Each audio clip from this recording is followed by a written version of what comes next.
কাঁচরাপাড়ার হারনেট English medium স্কুলে বিপুল পরিমাণ নগদ অর্থ উদ্ধারের ঘটনাকে কেন্দ্র করে চাঞ্চল্য ছড়িয়েছে। প্রাথমিকভাবে টাকা গণনার মেশিনে ২৬ লক্ষ টাকা গণনা করা হয়েছে বলে জানা গেছে। এছাড়াও একই ধরনের আরও ৮টি প্যাকেটে নগদ অর্থ মজুত রয়েছে বলে দাবি করা হচ্ছে। ফলে মোট অঙ্ক কয়েক কোটিতে পৌঁছাতে পারে বলে অনুমান করা হচ্ছে। খবর পেয়ে ঘটনাস্থলে পৌঁছায় বীজপুর থানার পুলিশ এবং ডিসিপি আসিম খান। ঘটনাস্থলে উপস্থিত হন বীজপুরের নবনির্বাচিত বিধায়ক সুদীপ্ত দাস। তিনি অভিযোগ করে বলেন, একসময় বীজপুরবাসীর গর্বের প্রতিষ্ঠান হারনেট স্কুল আজ দুর্নীতির আতুর ঘরে পরিণত হয়েছে। সুদীপ্ত দাসের অভিযোগ, স্কুলের প্রাক্তন প্রেসিডেন্ট ও কাঁচরাপাড়া পুরসভার প্রাক্তন চেয়ারম্যান কমল অধিকারী, বীজপুরের প্রাক্তন বিধায়ক সুবোধ অধিকারী এবং ব্যারাকপুরের সাংসদ পার্থ ভৌমিক এই ঘটনার সঙ্গে জড়িত থাকতে পারে বলেই। তবে এই অভিযোগগুলি স্বাধীনভাবে কোনো সরকারি বা তদন্তকারী সংস্থার মাধ্যমে এখনও নিশ্চিতকরণ হয়নি। এছাড়াও স্কুলের সিক রুমে সুসজ্জিত বিছানা, দেওয়াল, আলমারি এবং অ্যাটাচড বাথরুম থাকার বিষয়টি নিয়েও প্রশ্ন উঠেছে। অভিযোগ, ওই আলমারি থেকে আপত্তিকর জিনিসপত্র পাওয়া গেছে, যা নিয়ে নতুন করে বিতর্কের সৃষ্টি হয়েছে। অন্যদিকে স্কুলের প্রিন্সিপাল জানিয়েছেন, নগদ অর্থের বিষয়ে তিনি অবগত নন এবং এই সংক্রান্ত তথ্য স্কুলের অ্যাকাউন্টে ভালো বলতে পারবেন।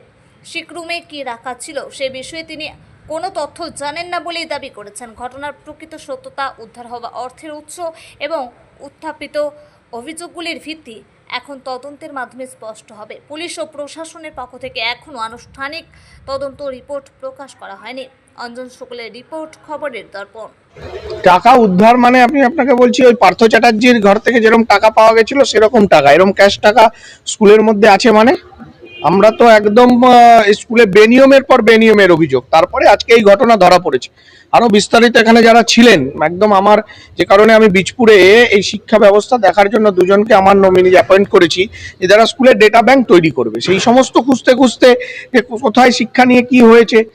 এই আমাদের স্কুলে এখানকার বাচস্পতি স্যার আছেন, গৌতম বাচস্পতি, ডক্টর অনির্বাণ গাঙ্গুলি আছেন, এনারা স্কুলে ডেটা ব্যাংক তৈরি হচ্ছে সব জায়গায় খুঁজছেন। তো এইখানেও অনেক বেনিয়ম আমাদের কাছে এই স্কুলের মাস্টার মশাইরা করেছেন। এই খুঁজতে গিয়ে তো দেখা যাচ্ছে এই ভয়ঙ্কর ব্যাপার, টাকার মেশিন এসছে, গোনা হচ্ছে, কোথায় থামবে, একটা প্যাকেটে 26 লাখ বেরিয়েছে, তো কয়েক কোটি টাকা।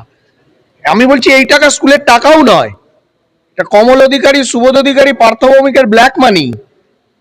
এত টাকা তারা ইডি সিবিআই এর ভয়ে এই স্কুলে লুকাতো, এখন যা বোঝা যাচ্ছে। এবং শুধু স্কুলে নয়, আমার ধারণা তাদের যে টেরাগুলো ছিল, এবার তো আমরা সেদিকে নজর দেবো এবং প্রশাসনকে বলবো তীক্ষ্ণ নজরদারি করতে, কারণ এইসব ব্ল্যাক মানি তারা বাড়িতে ভয়ে রাখতে পারতো না। তার কারণ হচ্ছে এই মাঝের পিরিয়ডে ক্ষমতায় থাকলেও ইডি সিবিআই এর ভয় তো একটা ছিল, সেই জন্য সমস্ত টাকাই স্কুলের লুকিয়েছে। স্কুল না, এটাকে যে যা বানিয়ে রেখেছে নোংরামির চরম জায়গায়। এবং এই দুর্নীতি, এবং শুনছি আরো কথা আপনাদের নিয়ে যাবো এরপরে, শুনছি এখানে একটা বেডরুমও আছে। চলুন এখন আপনাদের সঙ্গে নিয়ে যাবো, যে দেখবো।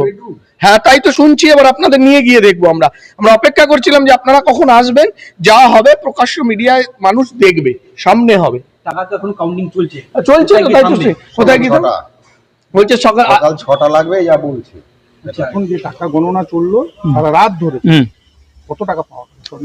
1,77,00,000 সামথিং। আচ্ছা, এত টাকা কোথা থেকে আসলো? এটা যে অ্যাকাউন্ট সেকশনের যে অ্যাকাউন্টের যে ভূমিকা, সে বললো যে শুধু বই বিক্রি এবং যে স্টুডেন্টদের এপ্রিল টু জুন হাফ, মানে মিডল অফ দ্য জুন, যে স্টুডেন্টদের অ্যাডমিশন প্লাস বই বিক্রি হয়েছে সেটাও বললো অ্যাকাউন্টেন্ট। ওরা পুরো অ্যাকাউন্ট সেকশনের ফিনান্সিয়াল ম্যাটার, এখানে প্রিন্সিপালের কোনো ভূমিকা নেই। প্রিন্সিপাল শুধু একাডেমিক পার্টটাই দেখাশোনা করেন। আপনার স্কুলে এত টাকা জমা পড়েনি বই বিক্রি এবং অ্যাডমিশনের জন্য, আপনার কোনো নলেজে ছিল না? না, ওরা তো আমরা ভাবছি ব্যাংকে জমা দিয়ে এসছে, ও অ্যাকাউন্টের ভূমিকা ও যে দেয়নি তা তো আমাদের বলেনি। স্টেটমেন্ট, এটা ব্যাংকের স্টেটমেন্ট শুধু সেক্রেটারি আর হচ্ছে অ্যাকাউন্টেন্টেরই দেখে, প্রিন্সিপাল কোনো অ্যাক্সেসই দেয় না। আপনার অ্যাকাউন্টেন্টের নাম কি, সেক্রেটারির নাম? অ্যাকাউন্টেন্টের নাম হচ্ছে অভিক্ষণ নাগ আর সেক্রেটারি হচ্ছে গৌতম ঘোষ দস্তিদার। এরা দুজন মিলে এই কাজটা করেছে? কাজটা মানে অন্যদের ভূমিকা, অ্যাকচুয়ালি ওদের এই কাজটা দুজন মিলে একেবারে একে তো ওদের কনসার্ট, সেক্রেটারি কনসার্টে অ্যাকাউন্টেন্ট করেছে, এটা তার মানে দুজনে ইনভলভ। বিধায়ক বলছিলেন যে এরকম এটা কমল অধিকারী এবং সুবোধ অধিকারীর টাকা ব্ল্যাক মানি হোয়াইট করার জন্য। সেটা স্যার আমি কনফার্মলি বলতে পারবো না, কিন্তু এটা যে ওরা ওদের কনসার্নই টাকাটা। চাপে রয়েছেন কে? আমি না, চাপের মধ্যে রয়েছে না, আমি চাপের মধ্যে, ভয় হ্যাঁ। পাচ্ছেন? না, ভয় পাচ্ছে মানে কি, ওদের তো আমাকে তো কোঅপারেশন করছিল না ওরা। তারপরেই তো আমরা বিধায়কের কাছে আশ্রয় দিয়েছি আগেই, যে স্যার আমাকে কোঅপারেশন করছিল, এবারে হিসাব টিসাব সব দেয় না। তখন তো আমরা এফআইআর করে এসেছি, অলরেডি এফআইআর করে এসেছি। কার নাম? ওই যে অ্যাকাউন্টেন্ট অ্যাকাউন্টেন্ট কি নাম? আর কমল ওই যে অভিক কুমার নাগ প্লাস গৌতম ঘোষ দস্তিদার দুজনের প্লাস কমল অধিকারী, তিনজন, হ্যাঁ, সবার নামে এফআইআর করে কমল এসেছি। অধিকারী কি প্রেসিডেন্ট এই স্কুলের, এই স্কুলে? প্রেসিডেন্ট, উনি কে? মানে কাঁচাপাড়া পৌরসভার চেয়ারম্যান, এক্স চেয়ারম্যান, হুম। আর হচ্ছে আমাদের স্কুলের প্রেসিডেন্ট, কোন দল করতেন উনি? তৃণমূল। আচ্ছা আচ্ছা। ওনারই পুরো দাখিল্য ছিলেন স্কুলে? পুরো দাখিল মানে পুরো দাপট ছিল স্কুলে। পুরো দাপট। ওনার অ্যাক্সেস ছাড়া কেউ কিছু কাজ করতে পারতাম না আমরা। আপনারা আপনি অ্যাজ এ প্রিন্সিপাল ওনার কথা শুনেই আপনাকে চলতে হবে? সম্পূর্ণটা স্যার, 100%। আচ্ছা, 100%। ওনার এক্টের মধ্যে কোনো কাজ করলেই বসিয়ে দিত বসিয়ে দিতে। একেবারে টোটালি। আপনার নাম? আমার নাম Bikash Chandra Pal, principal of Kanchrapara 100 English medium school. যদি এখনও আমাদের খবরে দর্পণ চ্যানেলটি সাবস্ক্রাইব না করে থাকেন তাহলে এখনই সাবস্ক্রাইব করুন, সঙ্গে বেল বাটনটি ক্লিক করুন আর পেয়ে যান সব খবরের দ্রুত ভিডিও আপডেট।